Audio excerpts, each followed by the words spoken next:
Cesare, hello. Ciao Monica. How are you? Good. Yourself? Very good, very good. It's morning here. It's aperitivo time here. I did prepare. You both Chin chin, good morning.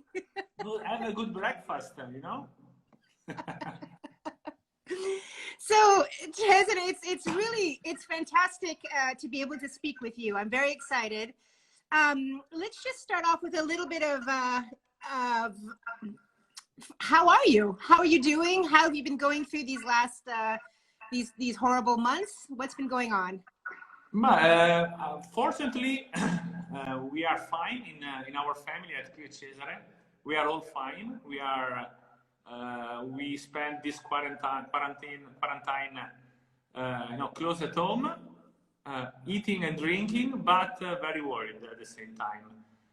Fortunately, in our region, in the Langhe, in Barolo, Barbaresco, and Alba, we didn't have so many cases of the virus.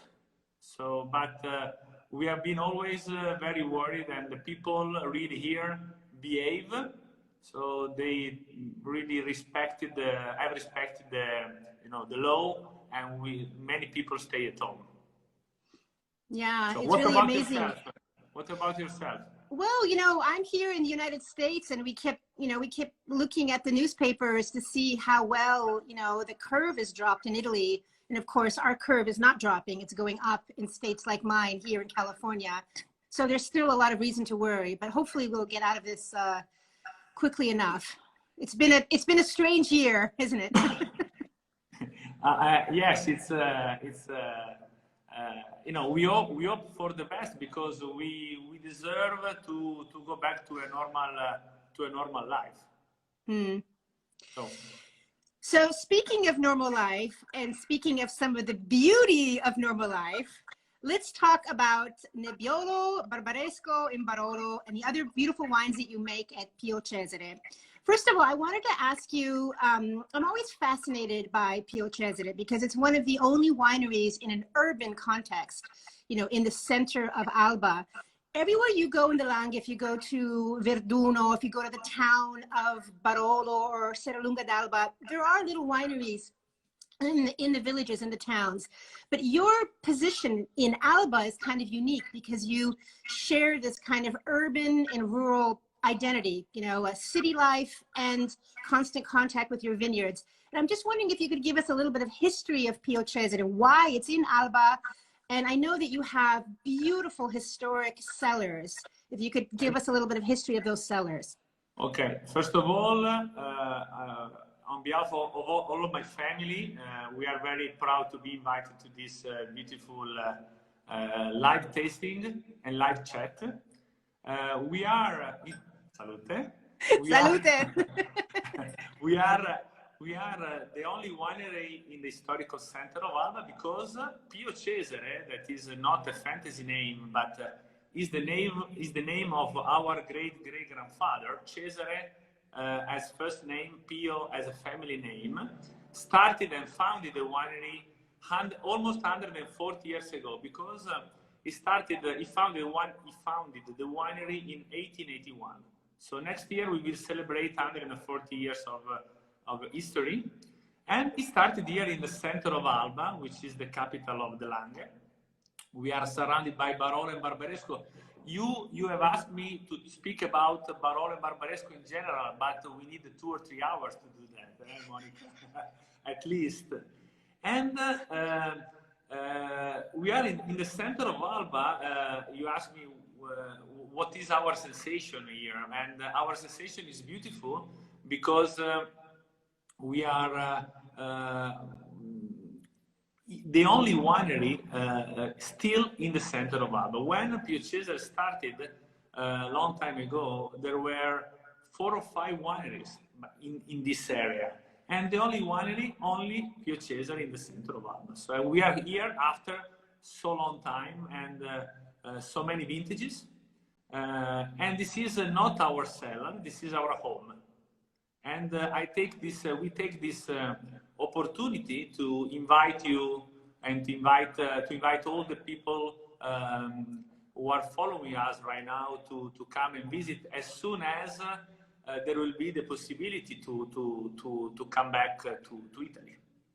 So that's a great, that's a beautiful invitation. And I have to say, Cesare, that even in my own experience over the years, when I meet people who perhaps are traveling to Piemonte for the first time and they want to learn about the traditions of Barolo, I always recommend that they go visit your winery. It's always on my recommended itinerary. As you know, I've sent many guests your way because I feel that it's so important to really understand, you know, the history of the region, and your winery is seeped in it. You know, from the moment you walk in through the doors, there's kind of a regal, a very, you know, beautifully elegant quality that I always associate with Nebbiolo. You know, the colors, the crimson, you know, and then you descend into this historic cellar with these big, you know, vaulted ceilings and the traditional oak casks and the beautiful smells of the wine. So it's an important and beautiful experience to visit your cellars. They're some of the most photogenic and beautiful, I think, in the region. We have to say that we have a special care to the tradition at our family, because the big cask, the way of selecting the grapes that we will speak about a little bit later, the label of Pio Cesare, the traditional label of Barolo and Barbaresco over here, which has always been, grazie, it has always been the same since the beginning. Yes, you see, this is the traditional label of both wines there. Grazie, Monica. Sono preparata. Sei preparatissima. You are always the best. I'm ready. I'm so excited to be able to speak with you and to be able to do this. It's a lot of fun for me. I'm very happy because we know each other since so many years. So we are very proud of our friendship. Yes, and in fact, you were one of the introductions for my own knowledge of the region. And I remember that you very kindly gave me some of my first steps, you know, and you know, it takes many years for a wine writer to become familiar with the region as complicated and as, you know, and intricate as the Langhe. And a lot of your first steps I will still remember to this day, very gratefully. It's not a tough job touring the vineyards and then sometimes stopping in some good restaurants and eating some good food and sharing some good bottle of wine. So no, it's not a tough job. I see so many good positive comments. Barolo Ornato is amazing. Yeah, no, people are really excited. So listen, let's speak a little bit about, one question before we transition away from the history. So you just mentioned about your family name. Your name is Cesare, and your uncle's first name is Pio Boffa. I've always wondered, how did the naming of your family, how did that happen? First of all, since my name is Cesare, I was forced to work here because I didn't have any other option. Pio Cesare, as I said before, Cesare, first name Pio, so Cesare Pio was the founder, but a long time ago, in the late 1800s, the people used to introduce themselves first the family name, then the first name. So he decided to name the winery Pio Cesare and not Cesare Pio. Then after 4 generations, to be more precise, at the 3rd generation, my grandfather... You can see it's on the label right here, yeah, Pio. Yes, Pio. Pio is the family name. My grandmother and my grandfather had 3 kids, and they have named the last one as Pio, or with the name Pio, and the name is Pio is also a first name, and because they have lost at the 3rd generation the family name Pio, so they had also the occasion to continue the tradition, and so naming the last son as Pio, and now Pio Boffa, which is who took the name from also from his father Boffa. So Pio Boffa is right now the big boss of Pio Cesare. And he's your uncle. He's my uncle. And Pio Boffa, so my uncle, his daughter Federica, she's 22 and she just joined Pio Cesare a few months ago. And myself, we are still part of the family running the business at Pio Cesare. We also have a very big hand from our cousin Augusto, who is with us since 30 years. So he's a legend here at Pio Cesare. So the four of us, we are part of the family, and our faces are the face of Pio Cesare all around the world. So behind the label. And in addition to being the faces of the winery, you also are very much the face of a region. As we just discussed, your wine portfolio includes a traditional expression of both Barbaresco and Barolo. And you also have now 2 single vineyard wines, one from Serralunga and one from Monforte. Sí. So I wanted to ask you a little bit about your range of wines, and then I wanted to get on to the discussion of single vineyards and what your adventure and experience has been with the Mosconi, which I should have here. Oh no, I don't have the Mosconi here. Anyway, but we'll talk about that. Yes. Okay. We are totally concentrated since day one of our history, because Pio Cesare started to make wine as a hobby. Okay, he was a local entrepreneur of the region, making different kind of business, and he started to make wine for his friends. And this hobby became his principal business. Okay, and step by step he started to make the typical wines and the most typical wines of our region. So Barolo, Barbaresco, so the one made with the most noble grape of our region, which is the Nebbiolo, Barbera, Dolcetto, and Moscato. Right. And Moscato as well and these 5 wines are still in our range of production. Then in the years to come, in the following decades, we have started also to make other type of wines, but very connected to the tradition. The 2 bottles that you kindly show to all our friends are the 2 icons wines of Pio Cesare, the Barolo and the Barbaresco Classico, which is not really allowed to say Classico, but in our point of view, in our family, this is the classical way to make Barolo and Barbaresco, because in our family we have always very concentrated and very strict in making these 2 appellations, blending different vineyards of that particular appellation. The single vineyard came up later, so it's really, as you know very well, the single vineyard Barolo and Barbaresco is a sort of a new age of our region.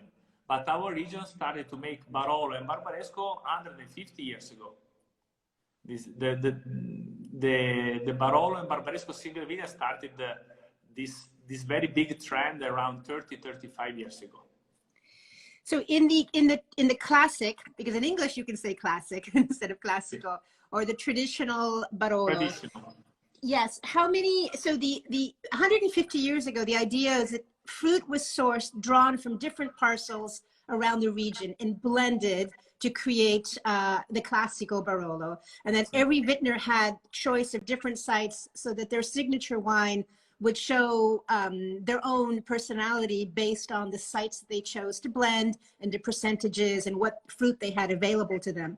So for example, your classic Barolo, where does it draw most of its fruit? What is the blend?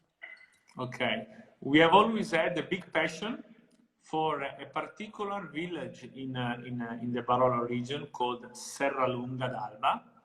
In fact, roughly the 50% of Barolo, of our classical Barolo, is coming from Serralunga, in particular from a very important vineyard in Serralunga called Ornato.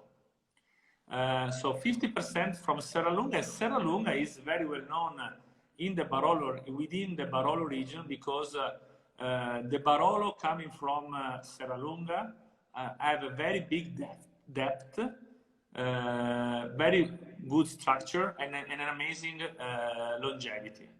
They have the marl soils, the Sant'Agata kind of heavier marl soils. Yes, absolutely. And then the remaining part is from La Morra, which is the opposite in style of Serralunga, so more sweeter tannins, very elegant. Then the rest of coming from Monforte, d'Alba, Grinzane Cavour, and Novello from a very important vineyard called Ravera. Mm-hmm. So you have four comuni or four townships. No, five. Five. You're right, five. Serralunga, Monforte, Grinzane, Novello, and La Morra. So five villages.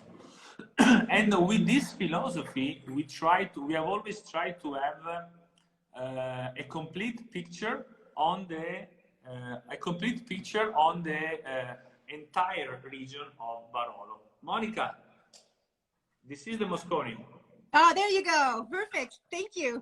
It's a magnum. I probably will have it tonight just to celebrate our chat. Okay? All right. Va bene. Can I? Don't tell my uncle. And the same is for the Barbaresco Classico that you showed before. Yes, I have it here. It's a selection of different vineyards. And in one bottle, we have of Barolo, we have 7 single vineyards. In one bottle of Barbaresco, we have 4 single vineyards. Mm. What I would like to say is that the traditional way to make Barolo, or Barbaresco, even if there is not any vineyard name on the label, is not inferior to the single vineyard. And for this reason, 5 vintages ago, we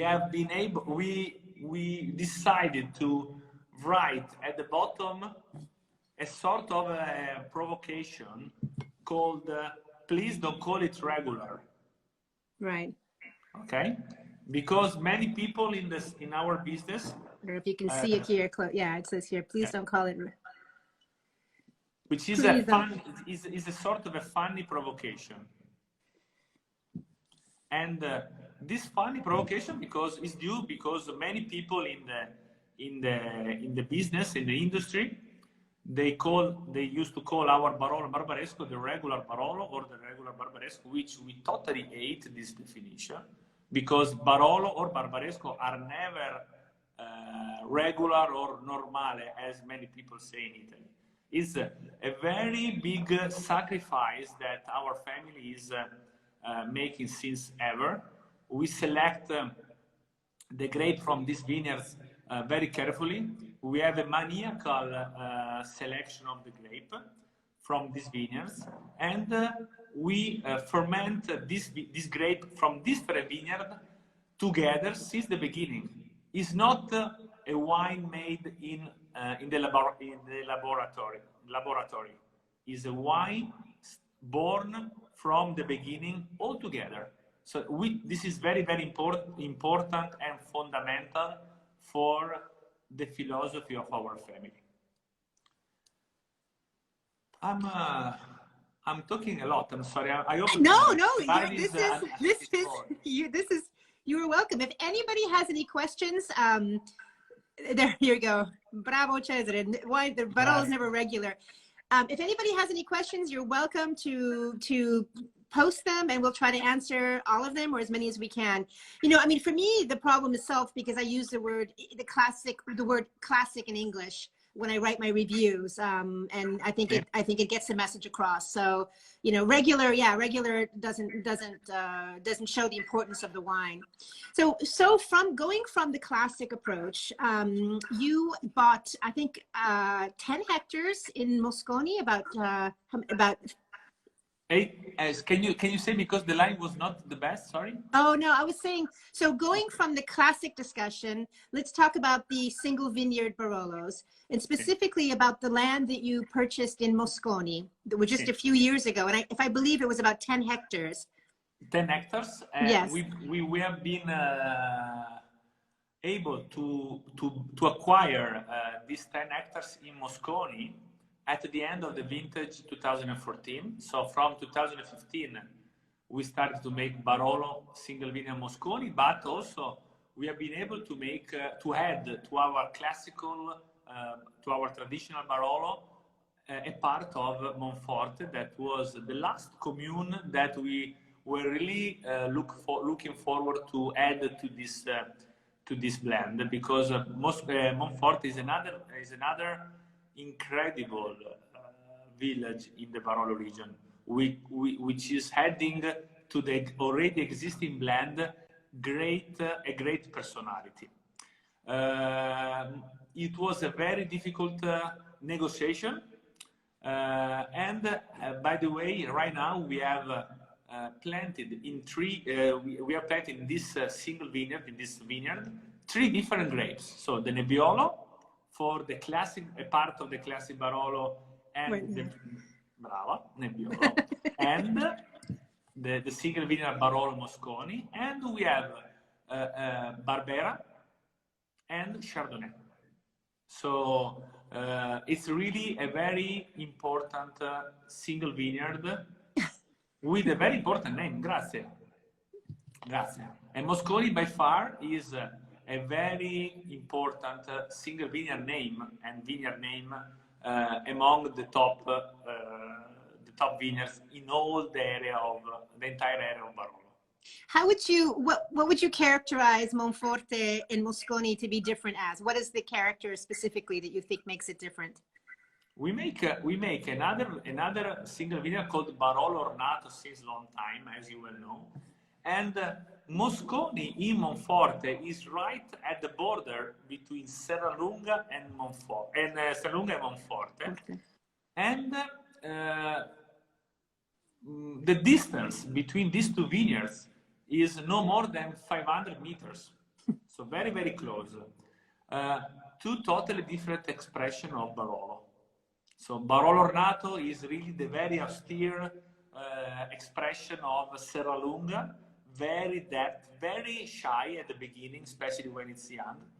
Moscone is so incredible and so different. I'm not saying that Moscone is better or worse. It's such a different expression of Barolo, because Moscone is so delicate, so elegant in the nose, but when you tasted it, it's incredible, because it has all the characteristics of a great and very important Barolo expression. So it's really, in 500 meters, you can really see the difference of Mother Nature. Moscone has a level of precision that I find, a kind of linearity that kind of pops out. You know, the Ornato is more voluptuous, a little bit bigger, broader shoulders, and there's more kind of a direct linearity. Moscone is very clean. Very clean, very direct, very precise. Yeah. Okay, and Ornato is still in the mouth, in the taste, is really really sort of a bomb, because it starts very, very shy, but after a few seconds, it really appears as a great expression of a very important Barolo. So with all the characteristics of a top Barolo, like the longevity and the tannins already very integrated in the wine, and with a very solid structure. But Moscone, now we only have 2 vintages available, 2015 and now the newest release, the 2016. But I wanted to ask you, because I see a little bit of comments about different vintages. Just start off with a general question. For you, what are some of the best vintages of the last 20 years, let's say? Let's go with the classic Barolo, or one of the, in general, what you think. Don't forget that I'm Italian, so I am a good liar, okay? I can say that all the vintages have been very good. But by the way, I really, if there are in the last, let's say, in the last 15, 20 years, the vintages with more reputation in general by the press and also by the producer themselves have been for sure 2004, 2008, 2007, 2008, 2010, and 2013. And then the last one, in terms of reputation, is for sure the 2016, that is the current vintage. If I may add a very humble personal opinion, I would like to say that I'm in love with the 2012, because 2012, in my point of view, is a sort of a good mixture, between a top Barolo and with a very good velvety character of Burgundy.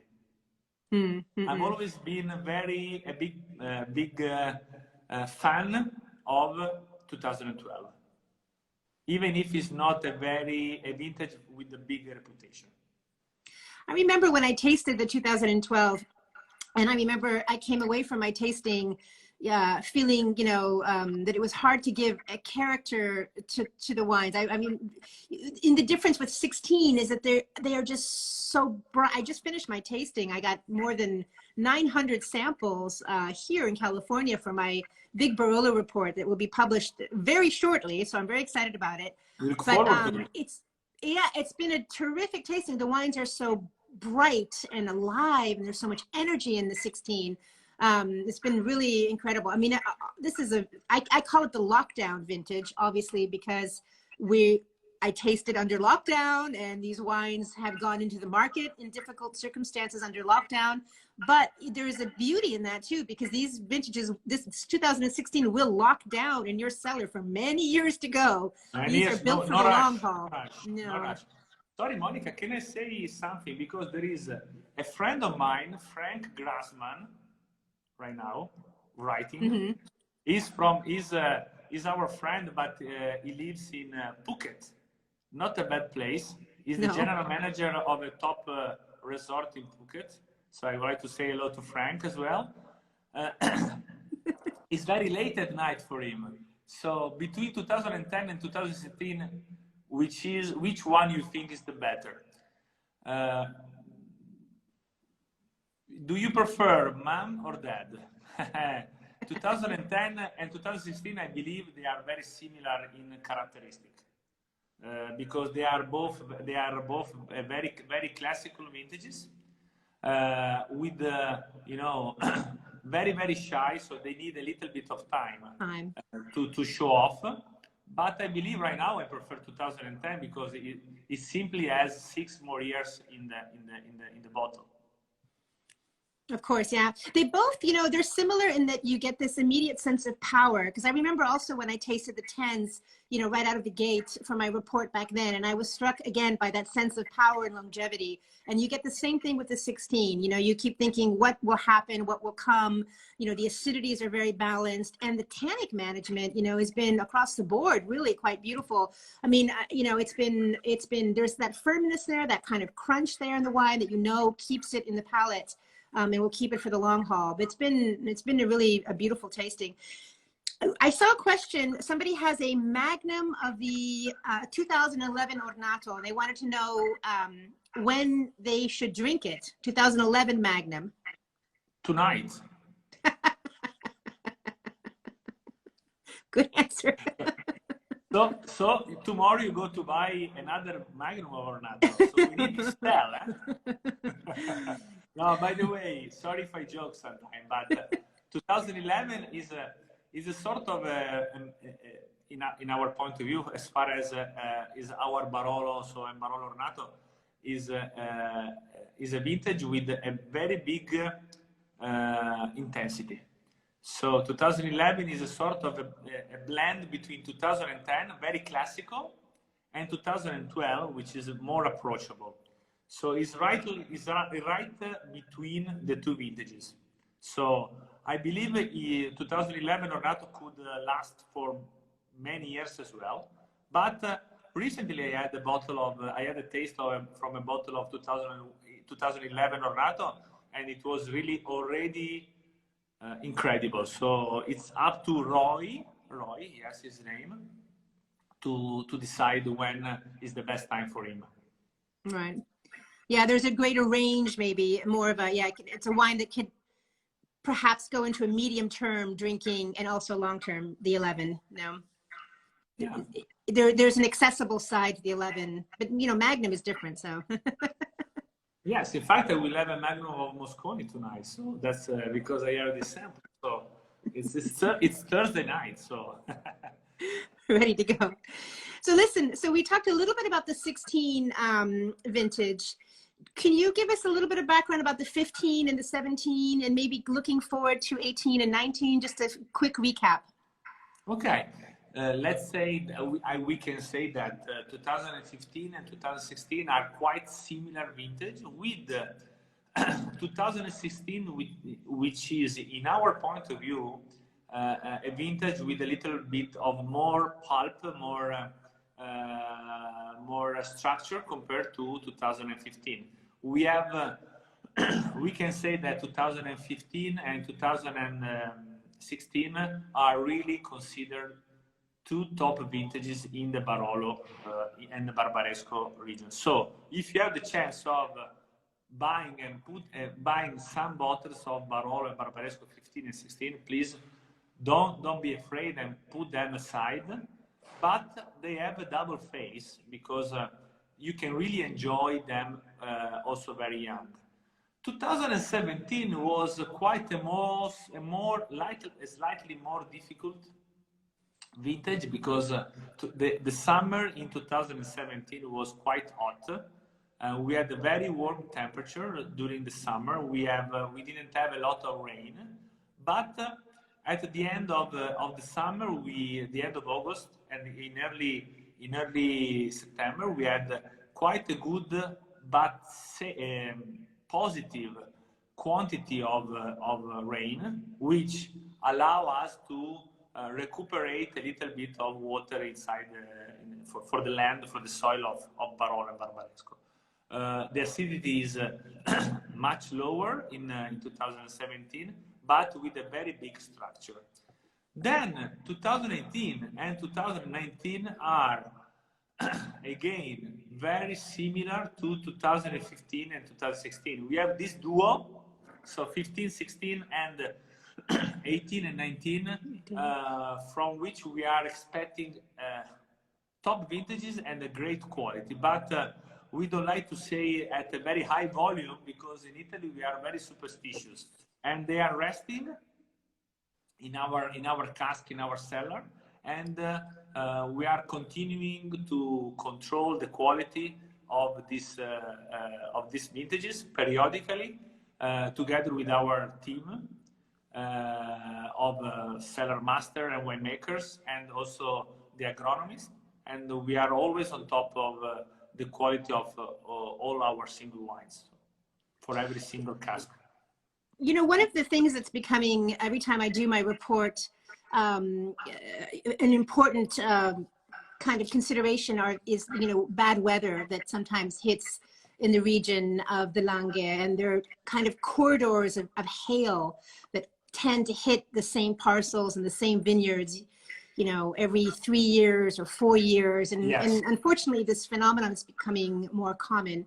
So I wanted to ask, since you have such a, you know, a big palette of vineyards that you farm from, have you had this a big choice, a big palette, a big, you know, choice of vineyards?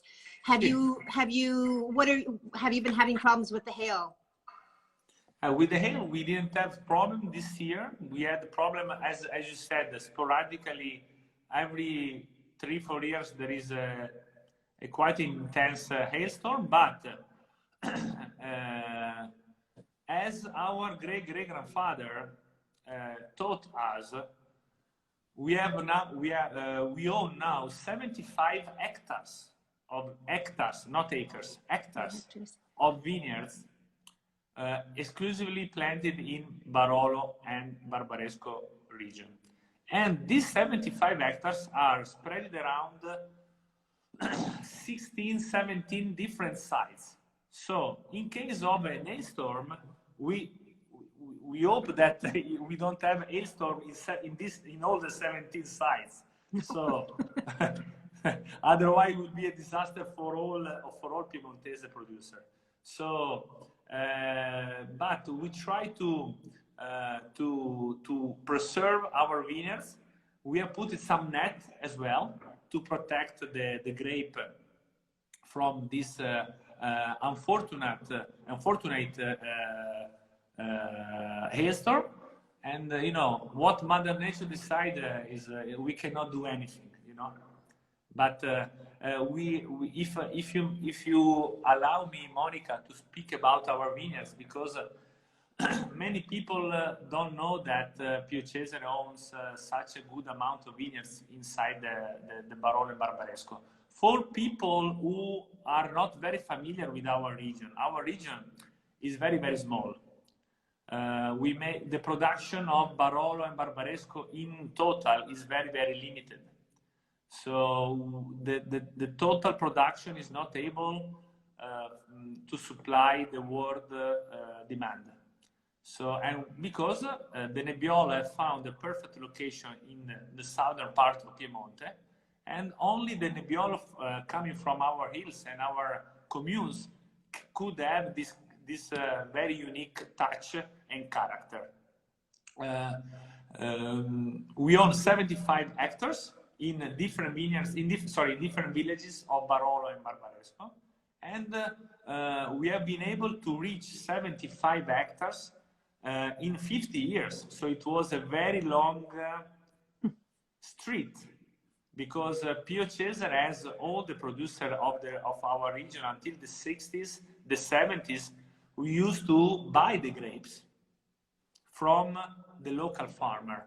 My grandfather used to tell me that there were a very big market of the grape in the main square of Alba, where all the farmer used to go down to go down from the vineyards in the hills during the harvest time and selling the grape to the different wine producer. Then we started in the early 70s to acquire vineyards, and the first one was in Barbaresco, called Il Bricco. From Il Bricco we also make our single vineyard, Barbaresco Il Bricco. Very good, Monica. This is the right bottle. And step by step we have been able to acquire vineyard in Barolo, in particular in the Serralunga, as I said before, in the Ornato estate. And until 2014, we have been able to reach 75 hectares in 17 different sites, which is really a big challenge. Not only a big investment of money, but a big investment of time, big investment of energy, because managing 75 hectares is really very demanding. We are very lucky because we have a very good agronomist who joined us almost 20 years ago.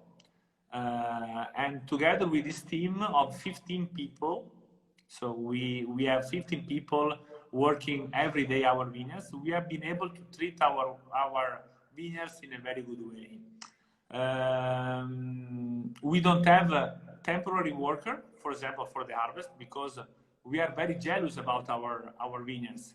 We don't let the other people touching our vineyards, and only just our team is allowed to cultivate and to harvest the grape when it's time to harvest.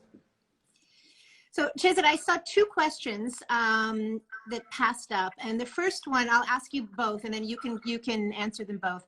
The first one, somebody asked, what makes a wine vintage? But I think by that they mean what are some of the regulations behind a wine like Barolo? How long does it age? How long must you wait before the wine is available on the market?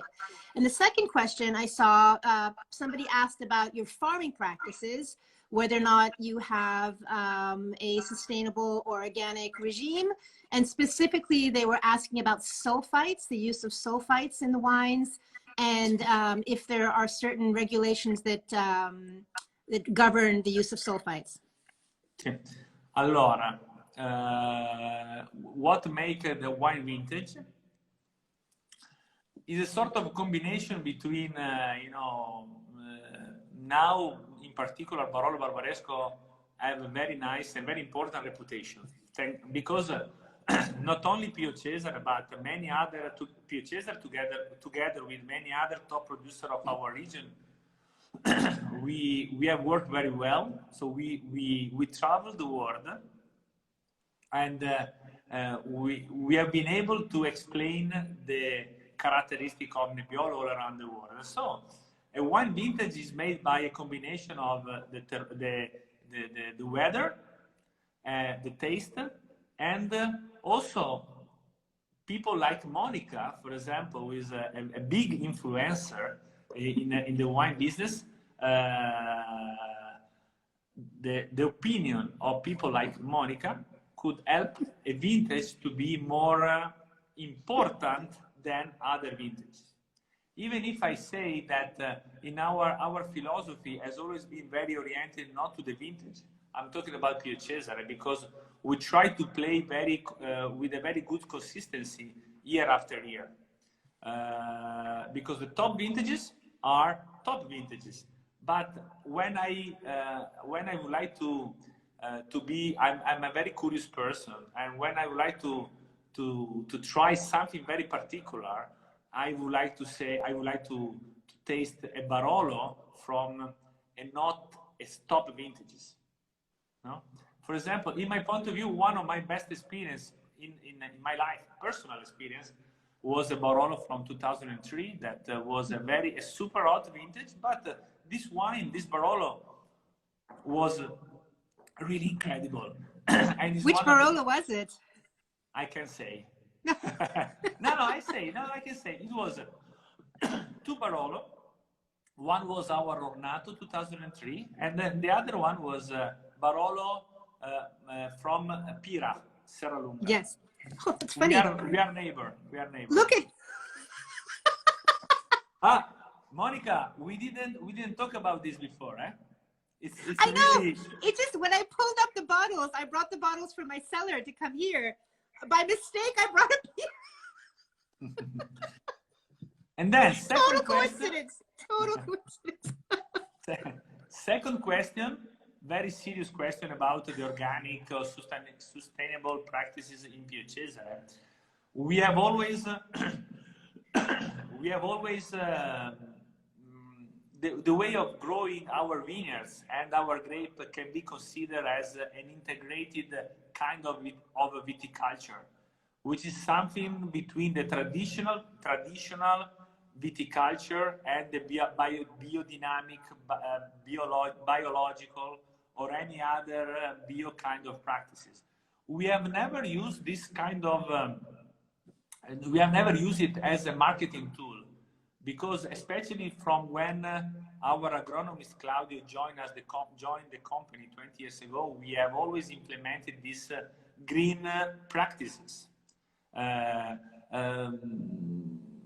In order to reduce, we have increased the green practices in order to reduce the impact and the use of chemical products in the fertilization of the soil, in the growing methods, and especially in the defense of the plant against diseases. You know, in this way we can easily produce higher quality wines, which has always been our focus since 1881.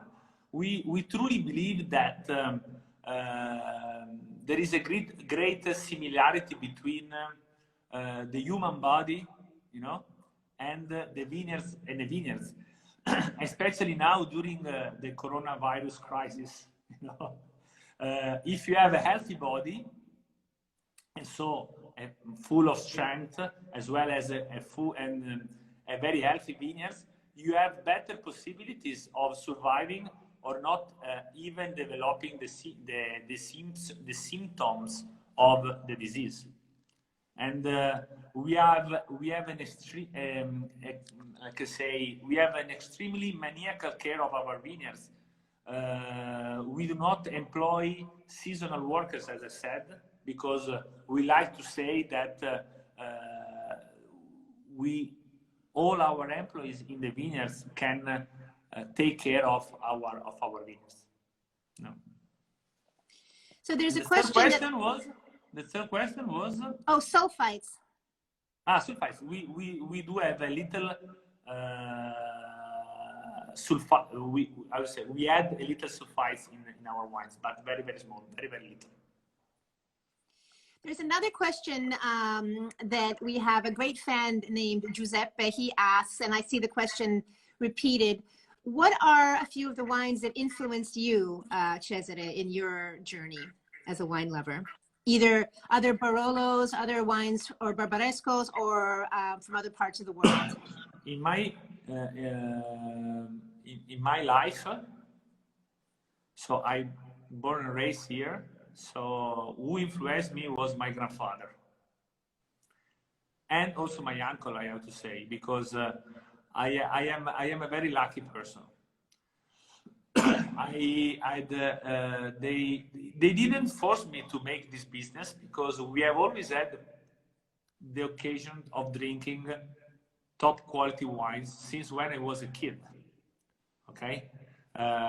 Also, when I was under 18, I always used to taste little touch of wine, just to wet my lips. And in particular, I had the occasion of tasting different older vintages of Pio Cesare, because my grandfather used to drink a lot of Pio Cesare, because he was the producer of that. Nowadays, I am, as I said, I am very curious, and I taste different kind of Nebbiolos from our other producer. We have a very good relationship with many other producers all around the region. So we are happy to taste and to share and to drink, not only to taste, because when I am with friends, I don't taste, I drink, which makes the difference. From producer from Monforte, from La Morra, or from Barbaresco. And then I have to admit a big passion from the great and super Pinot Noir from Burgundy. Because we truly believe that, and as you know, that there is a big similarity between these two grape variety, Pinot Noir and Nebbiolo, are more or less brother and sister. Sorry, you were saying something? No, I'm listening. Okay. And I like to taste different kind of wine. We have, in the course of our history, we have been able to, and we have, the intention of making also other wines. We started to make Chardonnay. We have been one of the very first to make Chardonnay in Barolo and Barbaresco. Yeah, I showed it before, but yeah. In the early 80s, the Pio di Lei is a single vineyard Chardonnay from Barbaresco. We have also, we make Dolcetto, we make Grignolino, we restarted to make after 65 years with the recipe of my grandmother, she's now 98 years old, and the recipe was locked in the safety box of my grandmother. We started to make vermouth and Barolo Chinato. I was going to ask you next about these, so we'll talk about these afterwards. I'm sure you will have a big party today, Monica. I have a lot of, listen, I have more than 900 samples, so that's, the house is filled with wine. Tough job. And I like to say that we are a very traditional producer with a very careful eye on the innovation. So we also started to make a rosé, 2,000 bottles. We started to make a Sauvignon Blanc, 2,000 bottles. 2,000 bottles. They are not even shipped to the US, because the rosé and the Sauvignon Blanc is for a local consumption, because 2,000 bottles cannot even reach outside of Alba. Yeah, there you go. Rosie is the name of my grandmother. That's fantastic. Our grandmother, so it was very easy to get the name to the rosé. So Rosie. It's perfect, yeah. And is a rosé made by Nebbiolo and Shiraz. You know, I didn't even know you made. I didn't know you made Grignolino. I had no idea. So there you go. But, surprise. Monica, you cannot know everything because you should it's very difficult to remember all the wines from all the single producers. But I have to say that also Grignolino was a wine that my grandfather used to love and to pay respect to our grandfather. We are still making a very small production of Grignolino, which is a grape that is almost disappearing in Piemonte, which is sort of a shame. Yeah, I don't see it very often in my tastings. I run across it very rarely, so that probably reflects the fact that it's not found abroad very much. We have one question about the style for your Chardonnay, how you make the Chardonnay, and then I wanted to talk a little bit more in depth about the Barolo Chinato and the Vermouth, because these are really exciting projects that you started maybe, about 3 years ago? 3 years ago. And they are just, I mean, it's such a pleasure to see these part of your portfolio, because they bring us back to a tradition, two very different traditions, and there's also a lot of mystery over what makes the vermouth, what the formula is, which of course you'll never tell us, I'm sure, but we're curious to know what is what the main flavors are. So maybe you could give a few words about the Chardonnay, and then we can talk about these two special products. I want to say hello just to Diego Faccioni, my friend from Miami. Ciao, Diego. Ciao, Diego. Chardonnay style is it. As I said, we have always had a big passion for Pinot Noir from Burgundy, but also we have a big passion also from the Chardonnay from Burgundy. This doesn't mean that our Chardonnay is has the same level of the Burgundian Chardonnay, Pouligny, Montrachet in general, but we have been inspired to make Chardonnay from Burgundy. We have more or less here in Langhe the same latitude of Burgundy. And my uncle was really convinced in the early 80s to plant a vineyard of Chardonnay inside our top vineyard in Barolo, in Barbaresco at Il Bricco.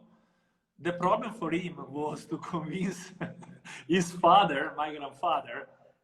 He was a very traditional Piemontese person, to plant Chardonnay, a very small and tiny vineyard of Chardonnay, instead of Nebbiolo inside of Barbaresco. That was really a sort of big scandal, especially because in the early 80s, nobody used to make Chardonnay in our region. But he was, good enough to convince him. And since then, we make 7,000-8,000 bottles, not cases, of this Chardonnay, barrel fermented, 1/3 in new barrique, so the taste of oak is not very important, yes. And 1 year in the bottle, and the rest in the cellar of our fan of Pio di Lei, because it's really a very, very melty Chardonnay with a very big personality, with a very good longevity. So 10-15 years at least, you can really enjoy our Pio di Lei. Going to Vermouth and Barolo Chinato. It was the first question. What is the difference between Vermouth and Vermouth di Torino? Okay, Vermouth di Torino is the most noble appellation of Vermouth, because Vermouth di Torino, Vermouth born in Torino, long time ago in the late 1800s, and Vermouth di Torino is the aperitivo of the people from Piemonte since a long time ago. And Vermouth di Torino appellation is a vermouth made with a white wine or a red wine from a DOC or DOCG appellation from Piemonte. Right. So if you make a vermouth with these appellations, you are allowed to put on the label Vermouth di Torino. Okay. In this case, for our vermouth, which is a production of 1,000 bottles, no more, the wine used is the single vineyard Chardonnay Pio di Lei. Then the rest is with different kind of herbs. So basically, these are genetically related. The wine inside the vermouth, and this label of the vermouth is really particular. Yeah, it's very beautiful. I love it. I just love it. It's the same label of the vermouth of the 1800s and early 1900s that Pio Cesare applied on the bottles. Then in 1952, our great grandfather, the son of Pio Cesare, decided to stop to make vermouth and Barolo Chinato because in our region there were too many vermouth and Barolo Chinato of a very bad quality. So he didn't want to be confused as a vermouth or Barolo Chinato of a very bad quality. So he decided to stop it.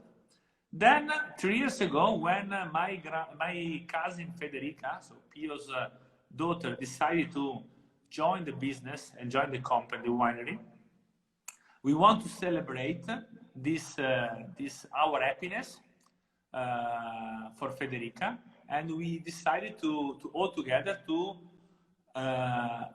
start again to make vermouth and Barolo Chinato, 1,000 bottles each. Each, right? Here's the Barolo Chinato, also with the retro label, which is made with the Barolo Classico. So the Barolo, the wine used for the Barolo Chinato is the Barolo Classico. Right. These two. Grazie. Thank you, Paola on the rocks. Paola Rocchi. I know Paola. I love you. I love your Barolo Chinato. Grazie, Paola. You know, it's a long time. And in this moment, vermouth and Barolo Chinato is really having a great success, despite the very limited quality.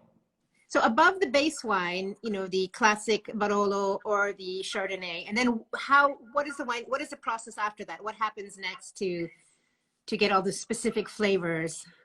Oh, sorry, the line was not good. Sorry, Monica, can you repeat? I said after you have the base of the wine in the production of both the vermouth and the Barolo Chinato, what happens next?